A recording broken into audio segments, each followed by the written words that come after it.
अस्सलाम वालेकुम। हाँ जी, ठीक ठाक आले हो तो यूट्यूब वाले भराओ क्या हाल चाल है। उम्मीद है सारे भरा ठीक ठाक हो सन जनाब। 10 पीस ने जनाब।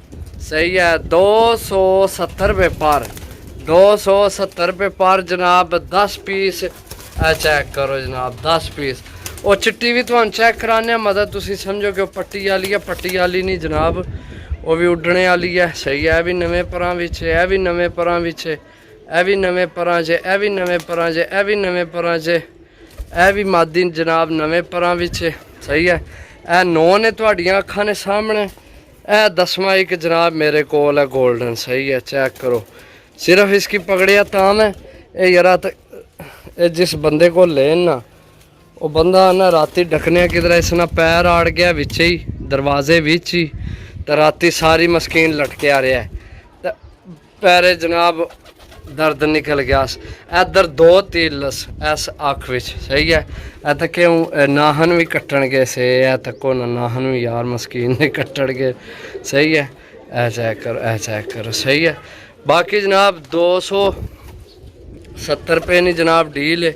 सही है, चपरी पट्ठी है। अच्छा, वो चिट्टी भी तुहानू चेक करवाने चिट्टी, ए गोल्डन ने नाल है चिट्टी ने। ए चिट्टी पट्ठी चेक करो जनाब। समझो मतलब तुसी समझो कि शायद भरावो ये पट्टी वाली है, पट्टी वाली नहीं। ए चेक करो, सियालकोटी पट्ठी है। सही है चिट्टी सफेद है, लेकिन ये जड़ा ना सियालकोटी है। सही है, चेक कर लो जनाब। 270 रुपये पर जनाब डील है। जिस भरा लैनी हो जनाब, वो भी सियालकोटी है, वो पिछे। सही है, टैडी पट्ठी है।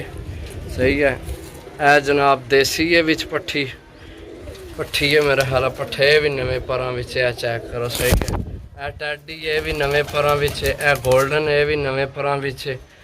सही है, इको है सियालकोटी। टोटल जनाब 10 पीस ने। चेक कर लो, ये चिट्टी इधर आई है, ए चेक करो जनाब। टोटल 10 पीस ने, 270 रुपये पर जनाब। जिस लैने हुए रबता कर ले। यह भी नवे परां च, बिल्कुल नवे परां च, भी बिल्कुल नवे परां बिच है। सही है, यह भी नवे परां बिच है, यह भी नवे परां बिच है, वो भी नवे परां च है, यह भी नवे परां च है। ओके, अल्लाह हाफिज़।